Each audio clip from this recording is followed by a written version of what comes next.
Welcome to the Home Care Strategy Lab. I'm your host, Miriam Allred. It's great to be back with all of you this week.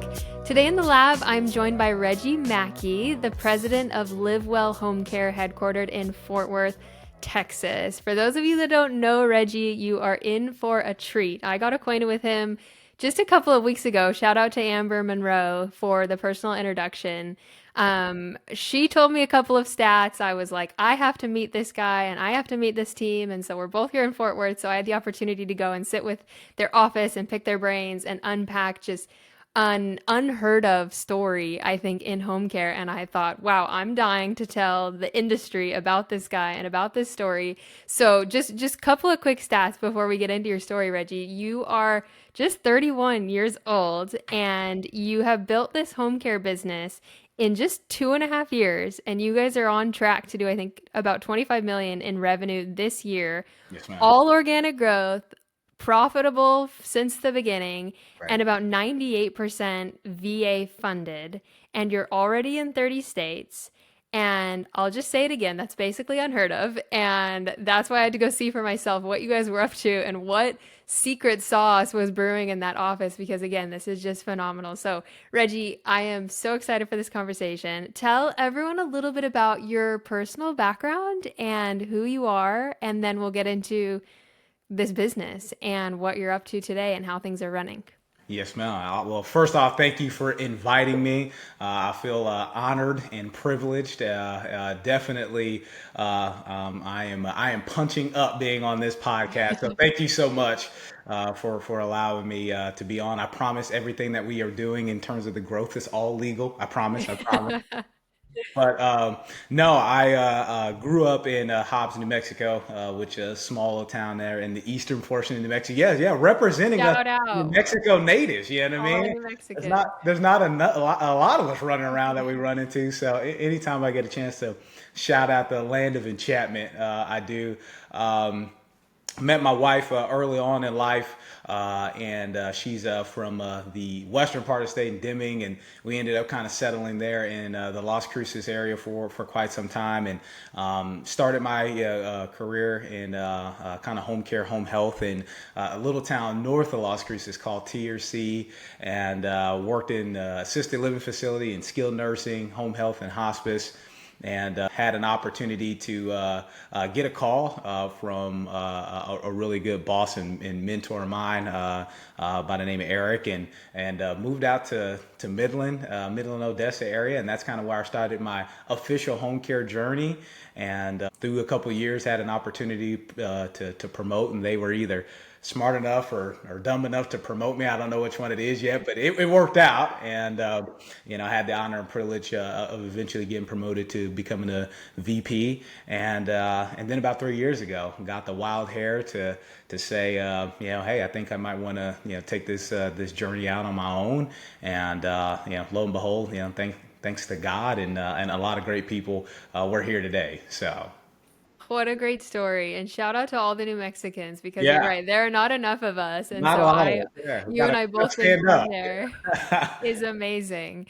What a great journey. I don't think you shared like some of the roles that you were in. Were you primarily like on the sales side, business development, or just share kind of like your role path through those home health and hospice agencies? Absolutely, yeah. Started out when I went out to Midland. Started out as a branch manager, branch director. I think that's what we were calling ourselves back then.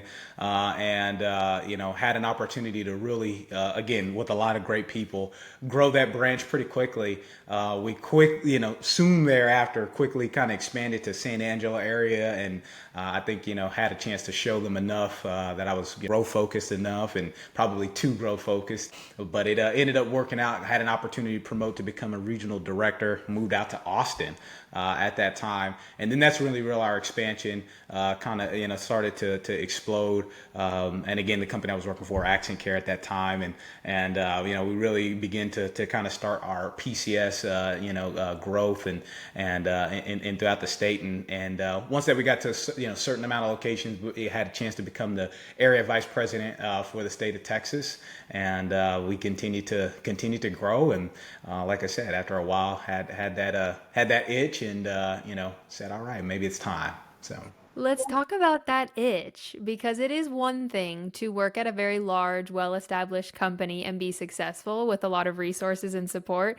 It's a totally other ball game to go out on your own and start from scratch and build something up. What was what gave you the confidence to be to say I think I can go out and do this? Was it the success? Was it numbers? Was it what was it that gave you the confidence to do this? Yeah, I think it comes down to two things for me, Miriam. First and foremost, I could have gone the rest of my life knowing I failed, like tried it and failed, or, tried multiple times and failed multiple times. Like I can go to the grave saying I'm a failure. I wouldn't have never been able to go to the grave and say I didn't try. And so that urge, that drive, that tenacity to just say, okay, hey, you got to give it a shot. What's the worst that can happen, was always in the back of my mind. And so that's kind of what pushed and propelled me, to do it. I think that the second thing is that I wanted to do home care different. I wanted to be able to invest in the people that were doing the home care. I think, and again, not speaking disparagingly about any organization, I think that you get to a size and a scale, and it starts becoming more about process and the machine as opposed to the people behind the gears turning that machine. And I said, hey, if I ever get an opportunity to become privileged enough to own my own organization, I'll never forget about the people behind the gears, and that's what allowed us to kind of get things kickstarted. So. I love that. And we're going to unpack that even more because that's a central theme to your success is customer service, both internally to your people and externally to the clients and the caregivers and the families as well. People are a big part of your success. Early on, to go out on your own, you likely needed to build kind of a founding team, that also had the itch, that also grew that crazy hair, like, let's do this together. Talk a little bit about finding and establishing that early team and who and what and kind of why of that team. Yeah, absolutely. Well, I'd be remiss if I didn't do some shout outs. And I know, Marion, this is like a very serious, platform, but I got to throw Shout some them out, shout them in out. maybe that's just the rural New Mexico in me. But, when I started this out, I knew that, I guess something that I learned early on, Miriam, is that people aren't loyal to companies, especially in home care. People are loyal to people who happen to work at home care companies. And that was something that stuck in my brain really early on. And so I said, if I had a chance to start this, I'm going to go find those people that fit that community, that fit that market, and everything else will figure itself out. And so, I had some people that believed in me early on, Rebecca and Bob in Midland. They are some of the first people that I started home care with. If you let Bob tell the story, he taught me everything that I knew. His head is already big enough, so we try to keep that under wraps. But Bob and Rebecca so instrumental in helping this get started, and then Deb in El Paso. You talk about just a person who embodies that community, embodies the culture out there. And so those were the foundational pieces. And then Tom, Lanny, and Megan, helped us kind of just, take this thing and absolutely propel it. Tom, he's the best man I know. He's our executive vice president, and he keeps me on track every single day when I want to go out the rails. But this team that we built, they're just absolutely so incredible. But, those 6 men and women, believed in me from the very beginning when this wasn't, as successful as it is now, and it just championed me and pushed me on. And that's why every single day I wake up and am just so thankful that they believed in me, not the other way around, but that they believed in me. So. And what it is today isn't what you thought it was going to be day one. So what was your initial vision? Like dominate a market and go hard in Texas? Like what was your initial vision? Because I want to paint that picture of what it is today is not what you originally thought. No. I said if I could just make a comparable salary to what I was making, at the other place, and not get divorced and not mortgage my house, it was a win.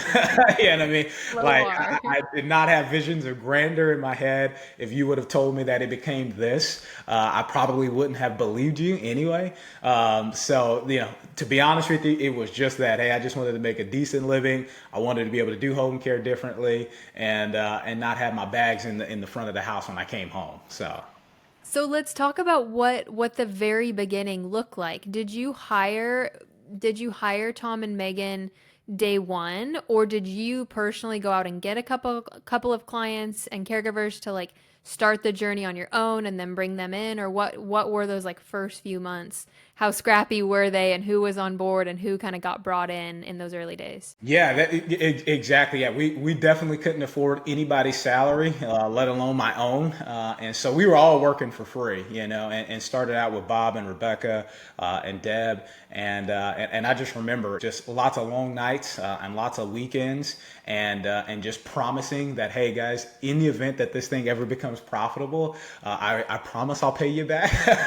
But right now we're maxed out, so I can't. I remember having multiple conversations with Rebecca at the time and just saying, man, I really pray to God that we get paid here pretty soon because we can't keep this up, much longer. But yeah, I mean, in those early months, it was literally all of us just working after hours, starting this out, as basic and draconian as possible. I'm talking spreadsheets, the most watered down EMR, platform that we could get that, was, legal and allowed us to be able to bill accurately. And that's it. I mean, we were staffing and recruiting on the fly.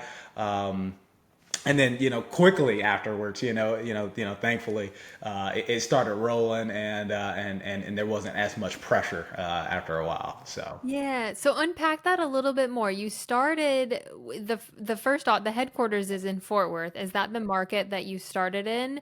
And how did the momentum start to pick up? Like, how did you get those first few clients? Then did those first few clients refer your next few clients, or just kind of like how did the momentum start to shift in those first few months? Yeah, very familiar market for us in West Texas. It's kind of where I started my career, and so we had the opportunity to go into a market that we knew and loved. Bob was already there and helped us kind of get kickstarted. He had been out of the industry for a little bit and shamed him to come back into it and take one more ride in home care. And yeah, and just through that word of mouth and knowing what we had kind of accomplished in the past, people were excited about what it is that we were doing and how we wanted to go about doing it. And I think, like you said, organically, when you have good people, people are loyal to people. They're not loyal to entities. And as that word spread about what we were trying to do and how we were trying to go about doing it, that just kind of started that steamroll of success. And like I said, because that we had all been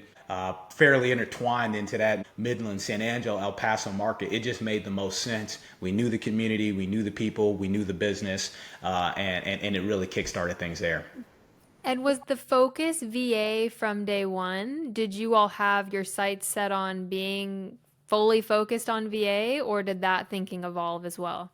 No, I mean, we wanted to be fully VA focused. And the reason is because we've seen a lot of organizations in the past essentially kind of focus on other business lines. And because that they focus on other business lines, not to say that you can't focus on multiple business lines, it kind of takes your focus off of being able to be, elite at one thing, especially early on. It allowed us to be able to kind of keep our cash flow in a really good spot. We felt really confident and comfortable about the margins, but we felt confident and comfortable with the volume and the people and how we staffed it, the relationships and the referral sources. And that's what allowed us to really be able to kind of catapult our success, is because that, again, it was a market that we knew, it was referral sources that we knew, and it was staffing that was, significantly different than private pay or Medicaid. And that allowed us to be able to stay nimble and flexible as we grew. Were those VA relationships obviously established, which made it probably easier to get your foot in the door and get going pretty quickly? Were you the primary point of contact for those relationships, or was it Tom or Megan, or who had that foundation of those relationships that helped you get going? As we got started off, Bob and Rebecca and Deb, that helped us kind of kickstart things off, and we feel pretty confident about our formula that when we go into markets, that we try to actually be a partner to the referral sources. And I know that sounds like cliche, but it's very rarely done. Meaning we are there to take your most challenging clients, and we are there to take your easy clients and any and everybody in between. But we are there to be a partner to you. We are there to make your life and your job easier, right? And that's what we've done, and that's how we built those relationships and established those relationships, is by doing that. And you got to have people in those communities that understand those market and understand those people. As you know, Miriam, no one's going to tell you northern New Mexico better than a northern New Mexican, right? You know what I mean? Or a southern New Mexican better than, like, so it's just when you have those people that understand those areas and have those relationships. In this case, Bob and Rebecca and Deb, as we got things kickstarted, they really allowed us to be able to kind of put our success on steroids because of the relationships that they had. And you're kind of alluding to this, but your focus then and now has been more rural, the VA clients in those rural markets, which is pretty niche, and there's clearly demand there. And that was your focus of, like you just said, we know northern New Mexico, unlike other people. We know VA, we know home care, like we are the experts in this niche. Send your clients to us. And you said this to me several times. You actually approach them and say, hey, give us your hardest client. Give us the client that other agencies can't staff and can't work with long term. Like, explain a little bit behind that thinking, like proving your value to these people so that they do send you more referrals. Yeah, absolutely. I mean, you get a lot of these home care organizations. They go in there, they look at the major metropolitan areas, and they say, if I can get 1 or 2 or 3 or 4%, market penetration, excuse me, in a place like Dallas or in a place like Fort Worth, we'll be trillionaires. And maybe that is the case, but the fact of the matter is that there's 17 trillion agencies in that town doing the same exact thing. And so what are you going to do that's going to differentiate yourself from the person down the street, right? Whereas there's so many communities, right, not only just in Texas and New Mexico, but other places that are starving for other agencies to come in there and do a great job, right? And it may not be that they don't have other agencies there, but maybe they don't have other agencies there that are willing to do what we're willing to do. And so when we go to some of these VA, case managers, or into some of these new markets, we tell them, hey, and it sounds joking, but we're serious. Give us your veteran who is, unfortunately, maybe have fallen on tough times and is in a 1x1 trailer with 27 dogs in the middle of West Texas in the summertime with no air conditioner, and we'll go and service that person, and we're going to give that person the utmost level of care. And we'll also take the person who lives smack dab in the middle of town with a white picket fence and the pictures of his grandchildren on the mantle, right? And because that we've done that, and because that we've told them, hey, we'll take your challenging clients, the people that, again, have maybe had behavioral issues, or maybe their level of care and acuity is really high, or again, those behavioral issues. We will take those people just as much or just as often or as willing to do that as, again, you're kind of run-of-the-mill referral. And when you do that and you build those relationships with them and show them that, hey, you're really there to make an impact in the community, like I'm genuinely here to help you, that changes something. You're not just another Joe Schmo coming and asking for business. But when you take a client that's 2.5 hours away from the largest metro there, and that large metro has really only got 30,000 people, so it's really not that big in the first place, that shows you're willing to go above and beyond, and that stands out with the VA. Absolutely. It's one thing to say that you can make things happen with that client. It's another thing to deliver on that. So I'm sure a lot of people are thinking, like, what about the staffing? What about the recruiting? Because that client needs a certain type of caregiver and a certain type of schedule. So we'll get to the recruiting in a second. I want to put a plug in here because we're going to come back to that. I want to kind of keep dialing through the story though. So how big did you guys get in kind of the first 3 to 6 months to set the stage for then going out of state? Because I want to kind of tell the story of like how you went out of state and what that looked like. But how big did you get in kind of like a certain market before you guys said to yourselves, like, whoa, I think we can go out and do this in other states? Yeah, so that's a interesting question. So when we started in 22, we had one client at the end of the year and did a whopping $1,700 in revenue, at the end of the year. And so that's when you talk about that high stress level. That's that high stress level, and then in January, it ramped up. I think we did like 12,000 in January, and then in February of 23, I think we did like 32,000, and then it just expedited. And so in that first 6 months, I think that we did roughly about, including that December, I think we probably did about $900,000 or so in revenue, maybe just a little under $1 million. And then in the back half of that, and I'll kind of get to that kind of kickoff and growth. On the back half of that year, 23, we did 4.5. So that's how we got over 5 million. And a big bulk of that was kind of the steamroll at the end. Once that we really got an opportunity to see, okay, hey, our model, our thought process about taking on these challenging clients and partnering with the VA in a different way works in, Midland and San Angelo and El Paso. I wonder if it would work in Las Cruces, New Mexico. And that's where we went to next. And so we started out in Las Cruces and said the same exact thing. Went to the VA, approached them the same way and said, hey, how do we become a partner with you guys here and taking on these challenging folks in Ruidoso or in Socorro or in Silver City? And we did that. And that began to steamroll. And we said, okay, all right, well, maybe we're on to something here. And so at that point in time, one of the things I think, like what you said, we'll get into, Miriam, is like we don't complicate things around here.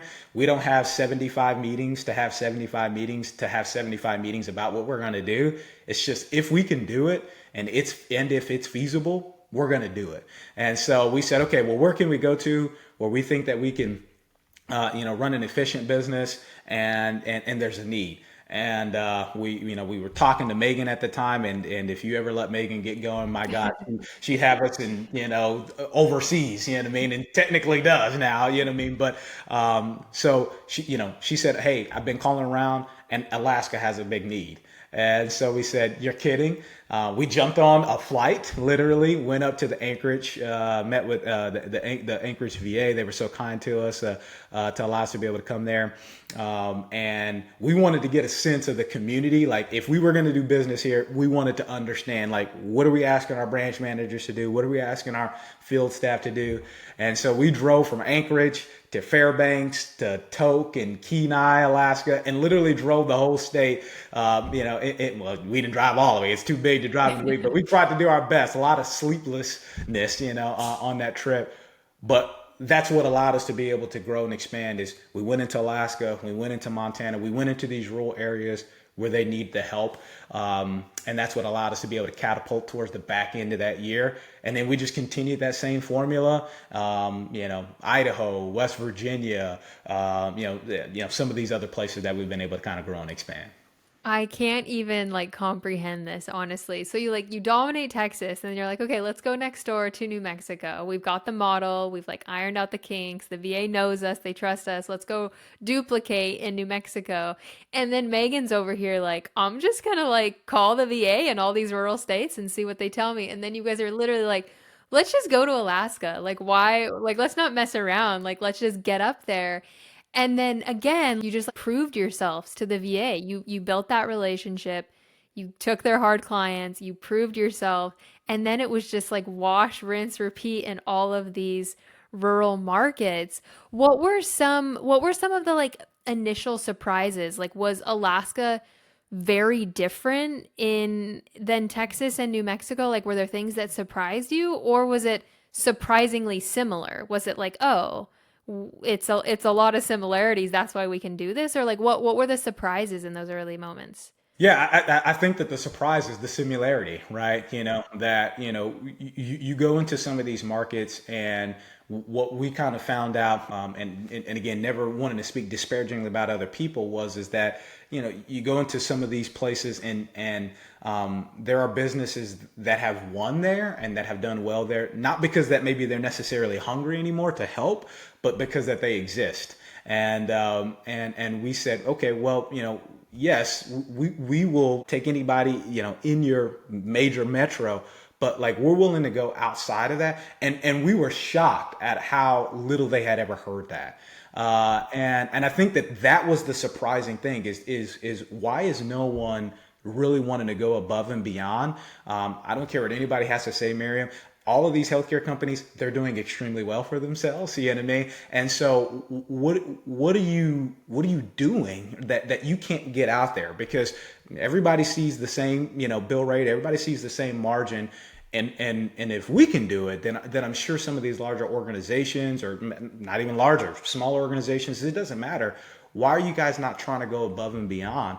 And we just tried to say, okay, well, hey, if they're not doing it, we'll happily do it. And that's what allowed us to be able to kind of expand as quickly. So that was the shocking part, is that it seemed like it was like the first time they had ever heard that before. And so it's like, it's not complex, you know what I mean? It's just hard to do, you know? And that's what we've come to find out, Miriam, is that home care is not complex. It's just hard to do. And people don't like to do hard stuff.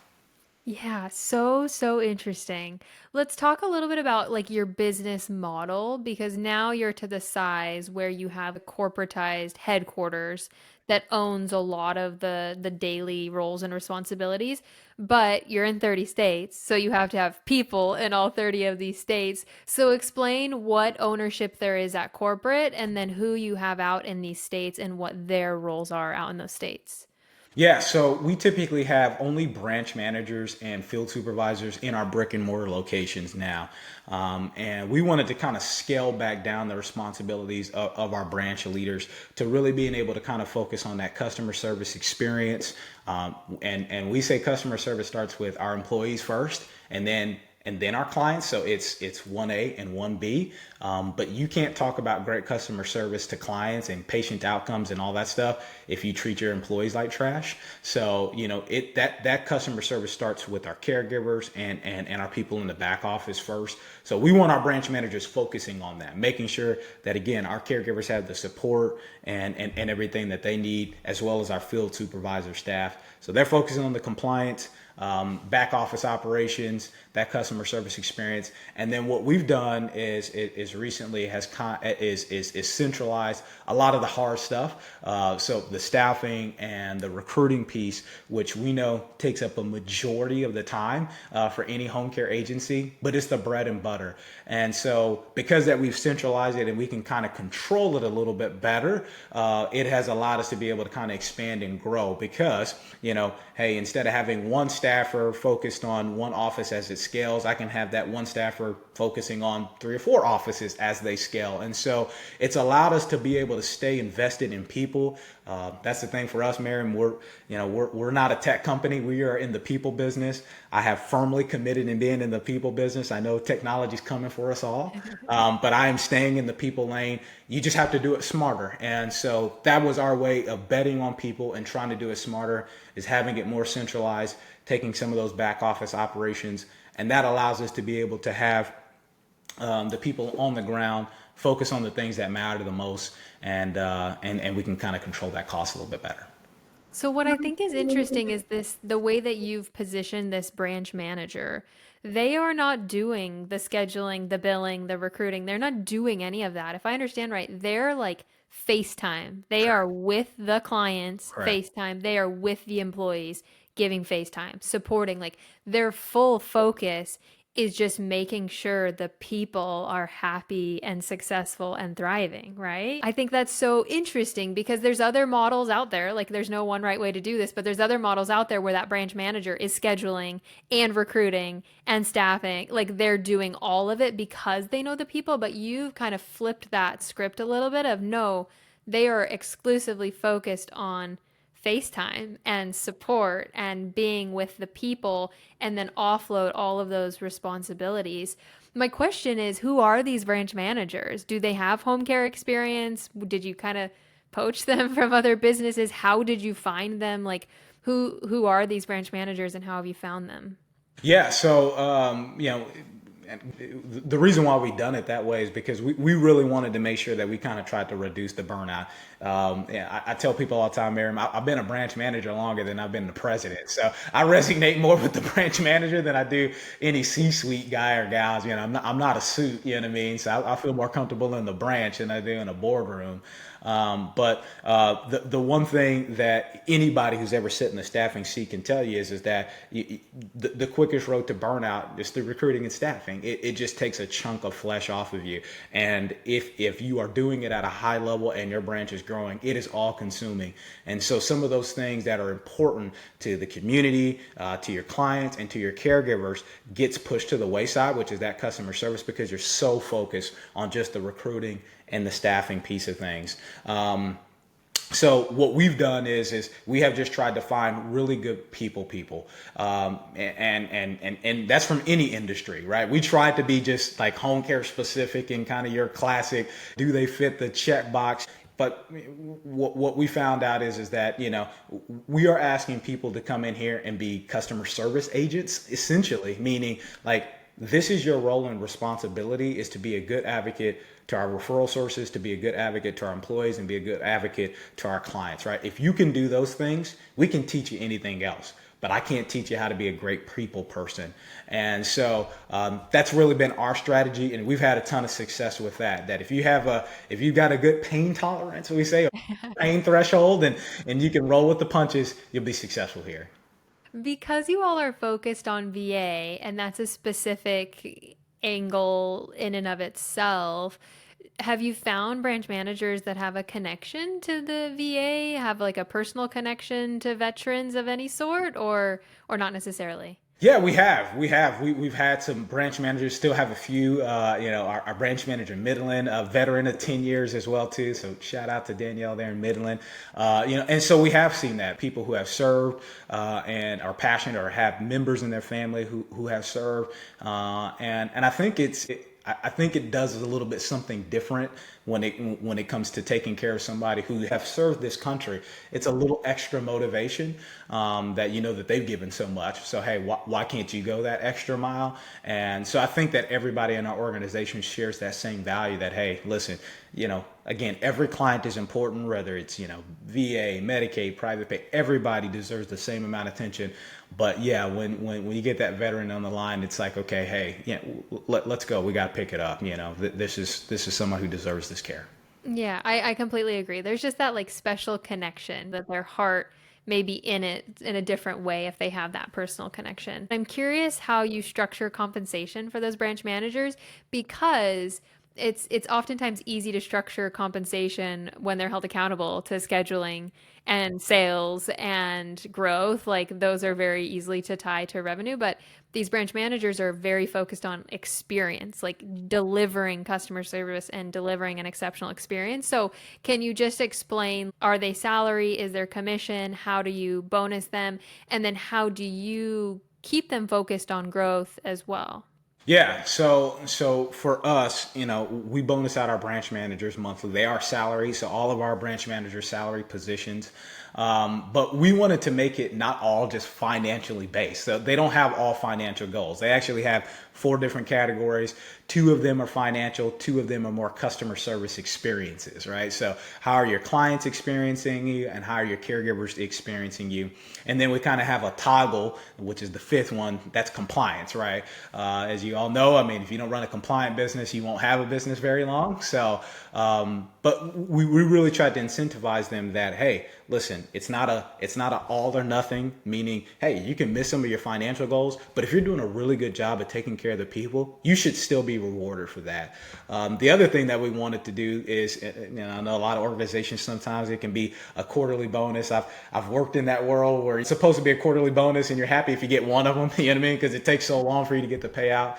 We were really, really conscientious and intentional about making sure, hey, now you're going to get this monthly. We want this to be something that's an incentive, not something that is a demoralizer for people. And like I said, we wanted to make sure that it was balanced because home care is balanced. No one gets paid on hopes and dreams and well wishes, but at the same time, it starts with that customer service experience.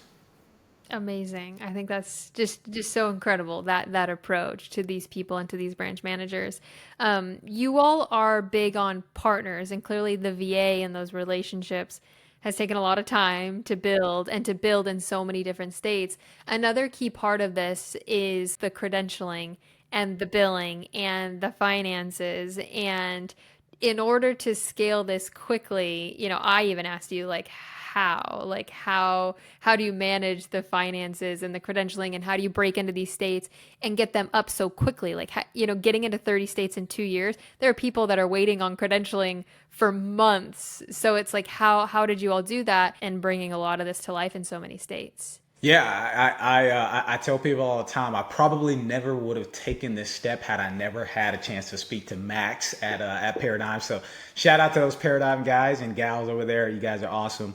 But yeah, I mean, I knew I felt like, I shouldn't say I knew, I felt like I had the chops. I felt like I at least had kind of the drive and the dedication to do this. But I could not overcome in my brain kind of the contracting and credentialing hurdle. You know, it was just like, okay, yeah, I may be able to go and get the business. Yeah, I may be able to know the people, but how do you get past this just humongous hurdle?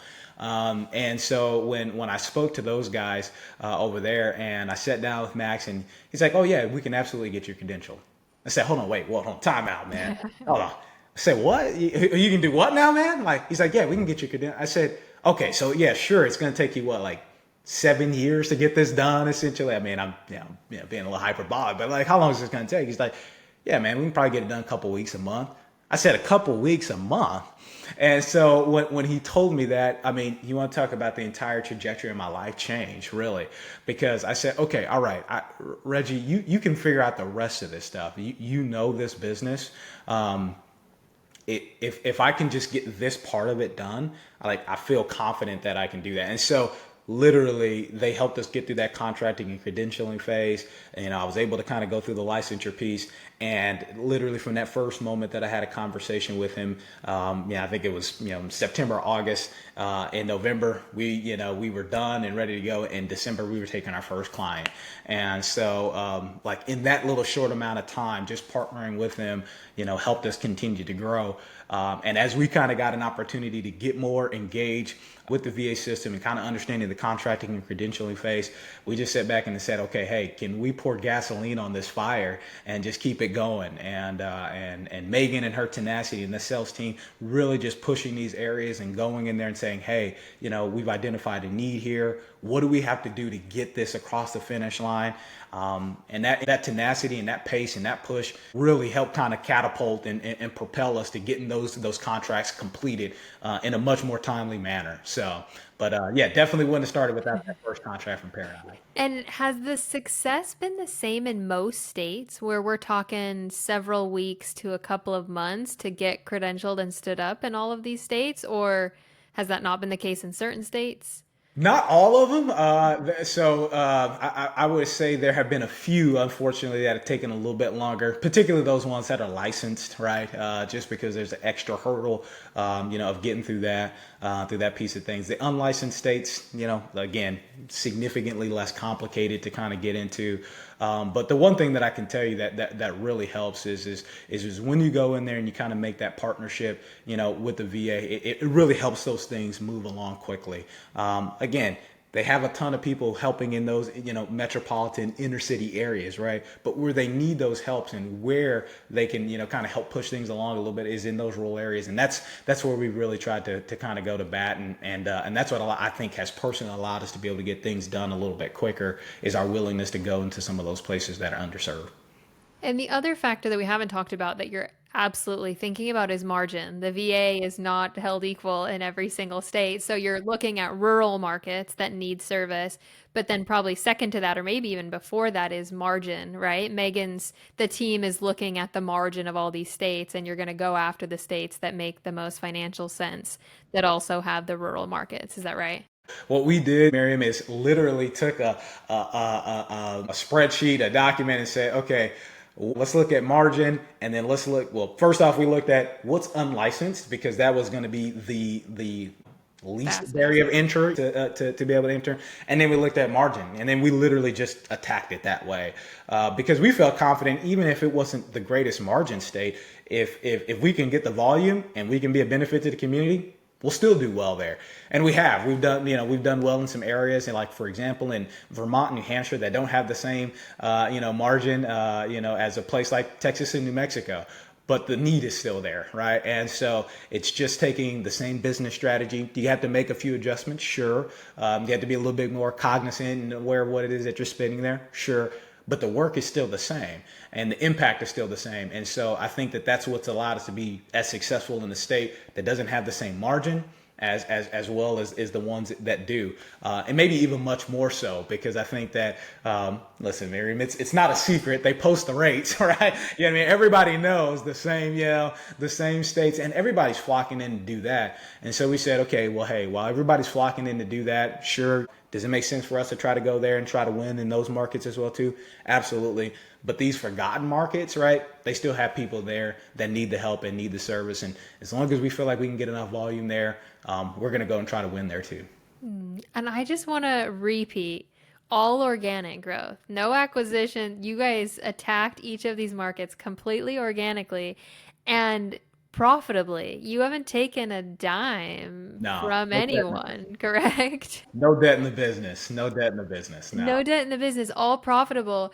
And now share just kind of some numbers of the size today. 30 states, 30 offices. How big is your corporate team? About how many clients, how many caregivers? Like where are you guys at today? Yeah, so right now we got about 1,300 employees right now, 1,000 clients or so. Like what you said, well, hopefully, we'll get over that, $25 million, maybe even that 30. That's what we're shooting for. That's kind of the quiet goal in the back of everybody's mind is, 31, 32. But, we'll be okay at that 25. But I think that we've got enough juice still left to get over that. But yeah, I mean, we've scaled, considerably, since then, to that size, that we're at now. So. And the corporate team, like how many people are there about in the corporate office?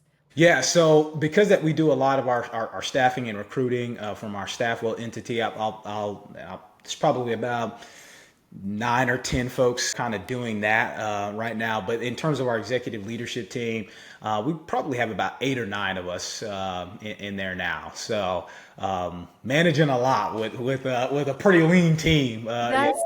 That's what I thought when I went to your office. Like phenomenal people, like the cream of the crop team.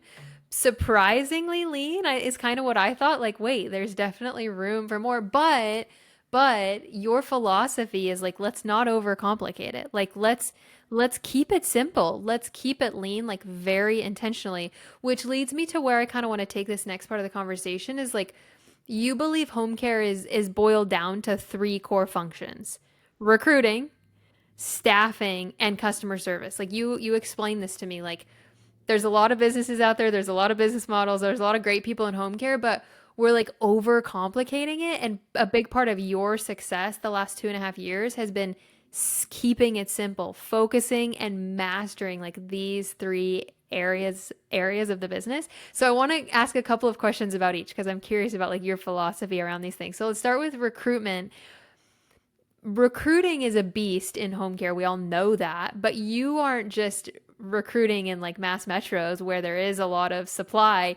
You're like the hardest in these rural markets where it's hard to find anybody to staff any business, let alone home care. So tell us a little bit about like your philosophy behind recruiting. And then I want to get into just like some of the like strategies, tactics of like recruiting in these rural markets. So start with just like high level philosophy. Like, what do you believe? You wanted to do home care differently. Like that starts with recruiting. Like, what are you doing differently in recruiting? For sure, for sure. Well, thank you, Miriam. I'm glad that you said it, and so that way I can go off of it now. But yeah, I think people make this business way too complex. I mean, we're not brain surgeons and rocket scientists here. It's home care. It's just taking care of people, right? It's a hard business to do, and again, it's hard to execute, but not complex. And so on the recruiting front, it's a numbers game, right? And at the end of the day, you have to have the team and you have to have people who are tenacious enough to get in front of as many people as they possibly can, right? I think that when people go and recruit in a rural area, they think of it as a 1-to-1 ratio, right? Okay, well, hey, I got to just call a couple of people, and if I can just get one person in this town, then we're going to be successful. But if you've been in home care long enough to know that's not how it works, right? You may need to call 25 people. Because of those 25 people, 10 of them will show up for the interview. Of those 10, 5 will actually show up to the office. Of those 5, 3 will actually, kind of get through the orientation process, and you'll be happy to get 2 of them to actually work, right?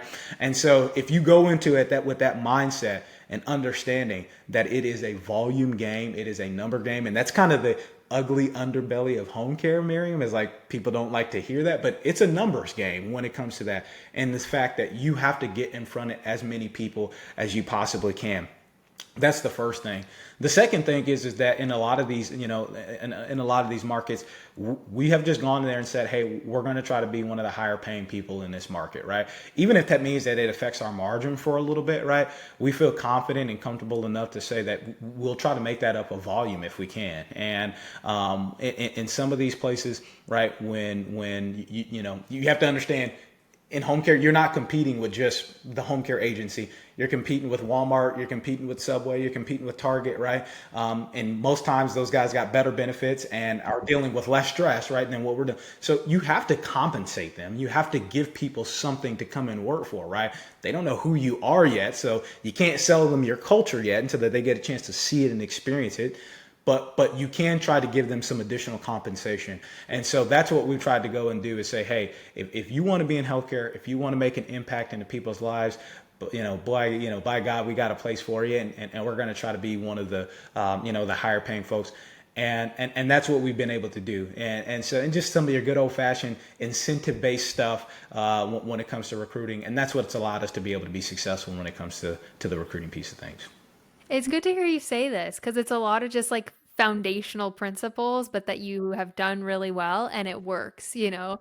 Some like my mind is like, where are the secrets? Like, what are you doing that nobody else is doing? But it really just sounds like back to the fundamentals. Like you're just out there getting volume. Like volume is just the reality in home care. There's nobody has like better numbers. It's just straight like a pure volume game. And then also just pay, going out and speaking, putting kind of the money where your mouth is and Exactly. getting these people started. And then, like you said, then they can experience the live well culture, the team, the processes, like the sustainability, and they can like buy into that over time. But really, the pay speaks volumes at the start. You're now of a size where you maybe can offer more benefits and incentives. Can you speak to that, like what you offer and what they do seem to value most? Yeah, I mean, so now of course we have the full gambit, health insurance and 401ks and life insurances and all those things. But I think that what people, at least from what we have kind of gotten an opportunity to see, I think that what a lot of our caregivers have valued the most is a lot of the communication and the interaction, right? Is that home care can be a very isolating business, and so people typically, once you build those relationships, and we are very cognizant about when we onboard our caregivers, we try to be in person. When we do trainings, if we can, we'll try to do those things in person, right? When we go out and orientate a caregiver, we want to try to do some of those things in person, right? So I think that what has differentiated ourselves is that we're not just hiring you, here's a packet, and we'll talk to you never, right? We want to stay engaged with you. We want to try to do everything that we possibly can to ensure that you are not on the island. You are not alone. We're here to help you. Anything from a big issue to small issue, and I think personally that has meant more, to them than any additional incentives, that we can offer. And then I think that the appreciation, right? When we go back to those branch managers needing that and having the time to focus on those people, when a caregiver does something awesome, right? When we have a caregiver that goes above and beyond, we're gonna absolutely do everything that we possibly can to show our gratitude and our love and appreciation for what it is that they've done. And this all comes back to that branch manager. They have personal relationships with Exactly. these caregivers and with these clients and also the corporate team as well. Like I asked you and the team this when I was in your office, like how often are you guys talking to these people? Yes, you're in Texas and they're in Alaska and West Virginia, but you all have relationships with these people. The whole corporate team is also talking to caregivers regularly and building those relationships and just showing that level of support, especially you as president, CEO, like you're talking to these people and they know you. You're not kind of like tucked away behind a desk not talking to them, but you're on the phone texting out in these markets regularly They all have my visiting cell phone people. number for sure. They all have your cell phone number, exactly, and that level of personalization goes such a long way. One last thing on just recruiting. Your recruiting function is in Texas, but finding people out in these rural markets is sometimes unconventional. Like someone that works at the local grocery store or library or bank, like these rural markets operate differently. Not that they're not on LinkedIn or Indeed, but oftentimes they might be a little bit harder to find. How are you striking that balance? How are you recruiting these people that may not be as heavily involved online? Yeah, I mean, and that's where that branch manager's expertise really comes in, right? And it kind of goes back to, again, you're not going to explain West Texas better than somebody who's lived in West Texas, right? Or whatever the case. So that branch manager, we have had great success at local churches. For example, in Alaska, in some of our extremely rural areas, we've had caregivers that we have found, again, went to a local church and handing out a good old fashioned paper ad, right? That has led us to be able to hire 3 or 4 caregivers in an area that again may only have 1,500 people, if that, right? And so some of those still boots on the ground, going and putting up a flyer at the laundromat, going up and putting up a flyer at the library, going and putting up a flyer at the local meeting, the meeting spot for that town. That stuff still works, right? And what you will learn very quickly is that in any small town, right, word travels fast, in small towns. And so once that you hook on, you get a great caregiver there, they typically are your best referral sources for other caregivers, right? Hey, this company is paying us this. Hey, this company's treating me this way. Hey, I've been able to get this many hours with this organization. You might want to sign up with them. And I can't tell you how many referral sources from other caregivers that we've gotten in these small towns because of our boots on the ground effort, where it's, again, hey, we went to the local church, we went to the local meeting spot, we went to the local hangout spot and just recruited the old fashioned way. So it sounds like it's a balance of the corporate team is playing the volume game, like we've just got to get in front of as many people as we can in each of these states, but then they're really tight with the branch manager. Like, hey, we've got to do the local boots on the ground, and then both of those things come together. We find some right fit, awesome caregivers, and then the momentum builds in the town because everybody knows everybody, and then it just picks up steam from there. So I love that. It's kind of like a multi-pronged approach with corporate and the branch manager working together, and then it all just kind of gels once you find those early caregivers. For sure. Let's talk about staffing. Yeah. Staffing is another core pillar of home care, but also a massive beast. My question is that I want to start with is, does it get easier? Like, staffing in my mind is staffing is staffing is staffing. Like, but I want to hear from your perspective, staffing 1,000 employees, 1,000 clients, like, does it get easier, or is the Rubik's Cube the same day in and day out? Nah, it never gets easier. I tell people the pain never goes away. You're just able to tolerate it a little bit better, Okay. So, we have a saying, Miriam, in our organization, and we got hoodies and we got shirts, and HR is probably just revolted at this, like they get on to me all the time about this, but it's staff or die. And I think you saw that in our corporate headquarters. It's a staff or die mentality, in the sense that, when we bring people on, when we hire people on, we tell them that, like, there is no more important thing than staffing. Okay. And what I mean by that, Miriam, and I get really passionate about it because I hear these people in home care talking about, again, outcomes and this and that and the other. None of that stuff matters if you can't staff. Right? Like you can't have a good outcome. You can't have a bad outcome. You can't have a subpar outcome. You can't have any outcome if you don't staff. It's an automatic fail. It's an automatic F. Like, pack up your backpack, go down to the principal's office because you can't even take the test. Right? So if you can't staff, you can't put someone in someone's home, then there really is nothing to really start with. And so we make sure that each and every branch, each and every staffer understands that not only are you signing a contract with that client, literally a consent with that client, but you are signing that contract with the family, you're signing that contract with the referral source, that you are going to do everything that you possibly can to take care of this individual. And that's got to matter to you. And so if that means that it's 5 o'clock and we're not done, we're not leaving, right?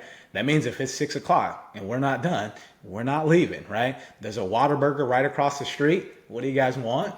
we're going to be here for a little bit.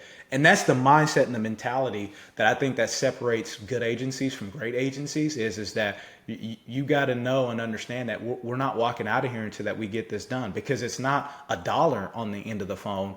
It's not a compliance issue on that. No, this is a person on the end. This is somebody's mom, somebody's dad, somebody's grandma, grandpa, whatever. Like, and we're going to do everything that we possibly can to get this done. And so we stress and emphasize that, like, we will absolutely do any and everything that we humanly, possibly, and legally can do to get something staffed, because that's where it all starts. The staff or die. It's really interesting. I'm not gonna lie. I've thought about it like and it's in a good way. It's like it's extreme, but in the best way. And I don't know if you've thought about this, and I didn't say this to you, but it's like there's kind of the pun as well, like staff or die. Like these are real people that need real help, and if they don't get the help, like they are on their way to the end, unfortunately. Like that's the reality of this business. But 100%. you said to me too is you have to train these staffers to buy into this. Like for some of them, they have the heart, they believe it, like they're bought in. But for others, they may have like the skills and the chops, but it may or may not like resonate with them. How do you get that buy in? How do you get them to believe this and do it day in and day out and not get burned out? Because that staffer role gets burned out because this is so hard. Like how do you keep them? Well, I think that you help build that resiliency through servant leadership, and in the sense that we will show them what we expect, because that we will do it ourselves. And what we say is that in this organization, we're not a bunch of figureheads sitting on the ivory tower that is unreachable.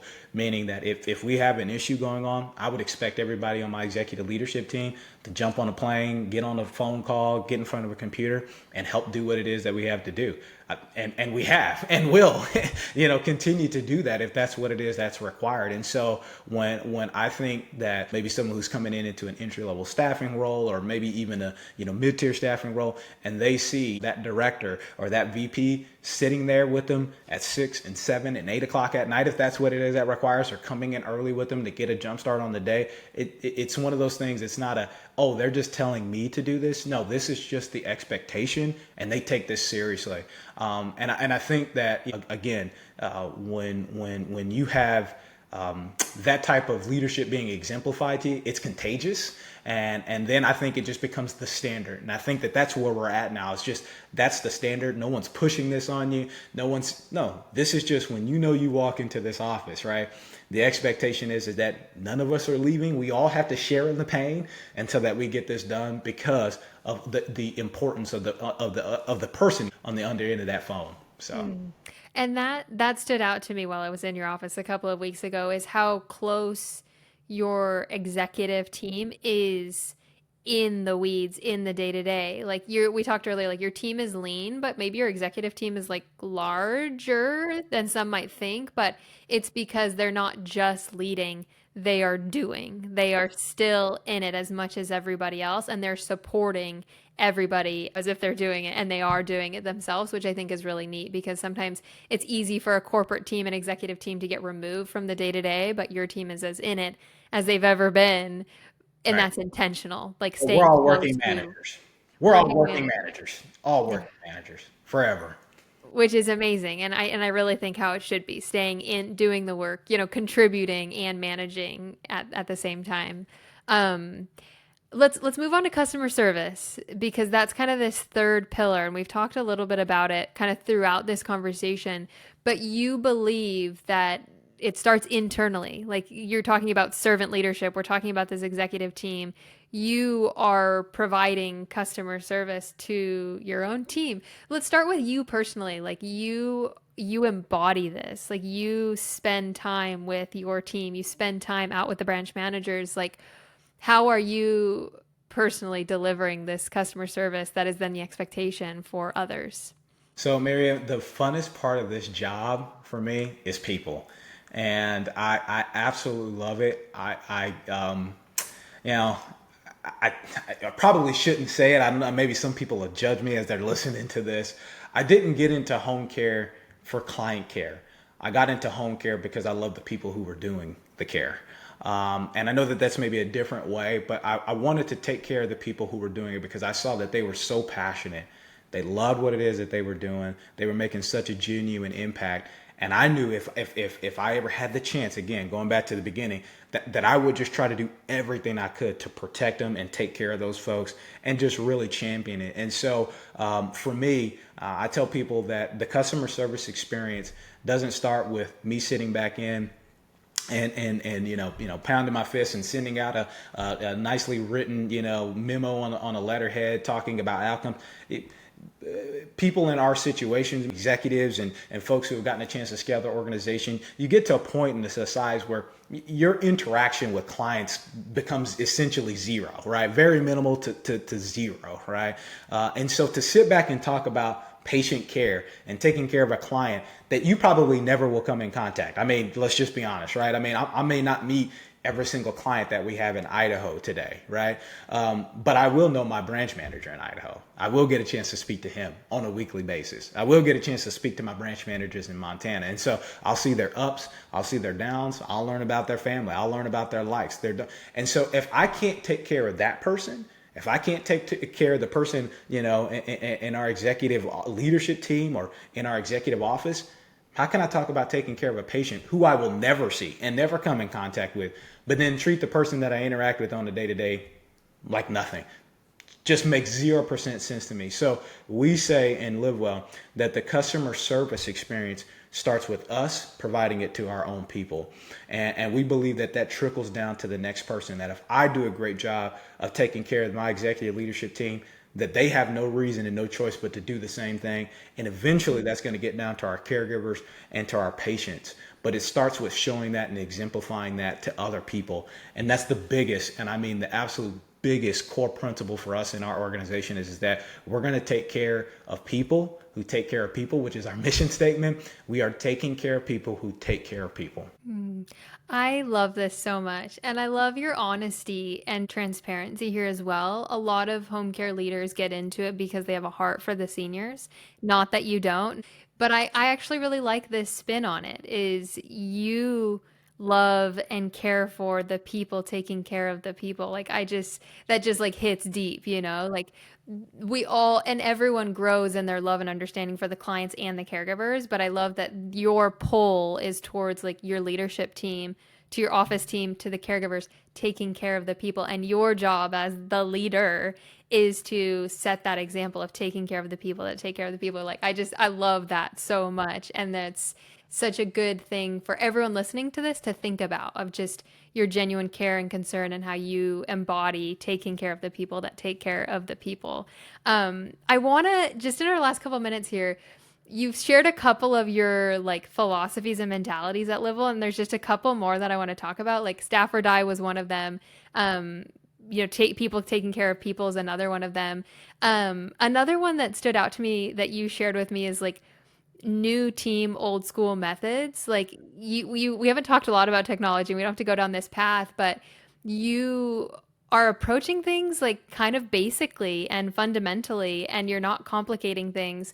And so just share a little bit more on that, like new team, old school methods, like what's behind that and what does that look like for you guys? I think in today's society, right, Miriam, with the advances of AI and technology, and again, I promise I'm not fighting against the machines, or anything along those lines. I understand it has a place, and I do believe it will help healthcare, and it's already revolutionized our lives, and there's no fighting against that. But I think that with home care, unlike anything else in healthcare, right, specifically the non-medical piece, you are selling a human experience. And I hate to use that word sell, but that's what you're doing. You are serving and selling a human experience.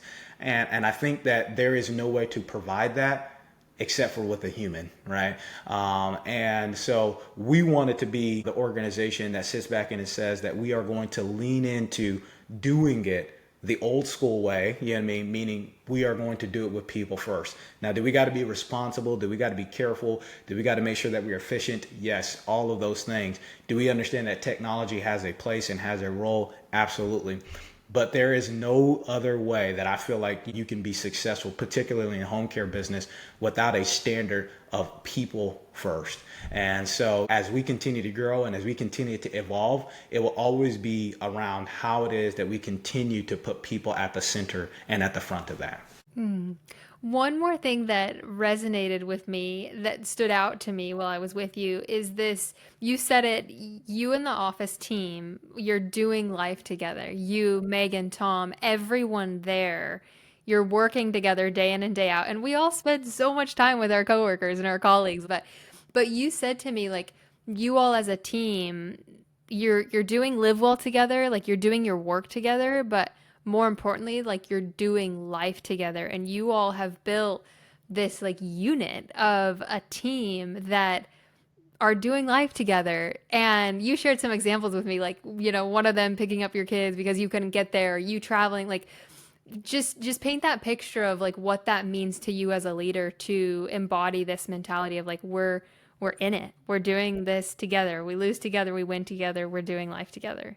Yeah, I think that, for me, Miriam, I am smart enough to know that I am too dumb to have figured this out by myself, and that I need those guys. I took off the cape a long time ago and realized that I'm more Clark Kent than I am Superman. And these people, and this is the way that I genuinely feel, and I'll shut up, but I genuinely feel that they took a chance on me, not the other way around. And so I'm so gracious and grateful to them. And so, yes, we do life together. We work so many hours. That staff or die mentality, again, is pushed down from leadership, because we are doing that, may not be literally staffing, but we are growing and executing and trying to do everything that we possibly can. And we're doing it all day, every day is what it feels like sometimes. And so, yeah, you better really like the people that you are doing this with, or it's going to get really complicated and really difficult and really cumbersome really fast. But I think that for me, I think that what has made it easier, or what has made it a little bit more palatable, is that I trust these guys. And I know that sounds like a cliche, Miriam, but I trust them. And I believe that they will do every single thing that they say that they will do. And they haven't let me down yet. And it's my job and my responsibility to allow them to fail in a safe place, so that when they do, and if they do, and all those things, I'm going to be right there championing them on, picking them up, dusting them off, telling them I love them. And I know that that's a toxic thing to say in workplaces now, but so I guess we're a toxic work environment, because I tell them I love them all the time and appreciate them, but that I love them, I appreciate them. Hey, let's get up, let's go figure it out, but I'm right here with you. Reggie, so good. I don't want you to shut up. I want you to keep going. Don't say that. I just have one thing that I want to end with is, we've talked about so many things and so many good things. Where is your mind the next 12 to 18 months? Like, where's your headspace? Where are you going? What are you up to? Like, what's coming? Yeah, so we want to continue, of course, to push our core business, and we got to saying we don't want to conquer all of the world, just most of it, and that's our little inside joke. But of course, to continue to expand our footprint, whether that's in a market we're already established in, or new markets, we're not opposed to it. So we are a non-bureaucratic system, no red tape. We just go. But I think that where a lot of our passion is transitioning to is to what we're doing on the staff well side, which is another arm of Live Well, where we want to be able to help other service providers continue to grow. I know, like we had mentioned with Paradigm, there's a lot of great men and women out there that have the ideas, that have the business, that have the relationships, that have the rapport, but maybe they just need help with overcoming X obstacle. And so we want to be able to do that. And so we're transitioning into to outsourcing our services, or I should say offering our services for agencies that are looking at being able to still do it the old-fashioned traditional way. I know that there's a lot of other organizations out there that are using AI and are outsourcing outside of the U.S. Well, we're going to be U.S. based, and it's going to be human beings who know this business picking up the phone, doing staffing and helping with recruiting and helping with on-call. And so that's our next venture, is really kind of getting the Staffwell brand and business up and going, and helping other agencies that may need additional support with their staffing, their recruiting, their on-call, because we know that those are the hard things for agencies to do. And we want to allow those branches, whether you are a single entity or single location owner or multi-location, we want to allow those people to be able to get back to doing what's the most important piece, which is providing that customer service, and we'll handle the hard stuff. So. Super exciting. So this is called Staffwell, a branch off of Livewell. I think it's phenomenal. You all have done it successfully over and over and over, and you're already out in a lot of these markets, in a lot of these states. And I love what you said. It's just there's a lot of owners, operators out there that have a heart and that are taking care of their people, but that struggle with the back office, that struggle with the staffing and the recruiting, and you all have unlocked that. Like you've mastered it. You're doing it really well, and so you're basically just offering that service to some of these providers that could benefit from that. I think it's amazing. I think it's a big venture, but I think there's demand for it, and really, really exciting. And I want everyone to meet you. Most people are listening to this in a podcast format. They're only hearing your voice, but I'm like, everyone in this industry needs to meet Reggie because you're just contagious. Your smile, your energy, your passion. Look at the two of us, two youngins, like Yeah. passionate and obsessed with home care. Like that's why I gravitate towards you because I'm just like in awe of you and your passion. And so I just want to say thank you for joining me in the lab. This has been my pleasure. More coming soon. I'll just like kind of tease it here.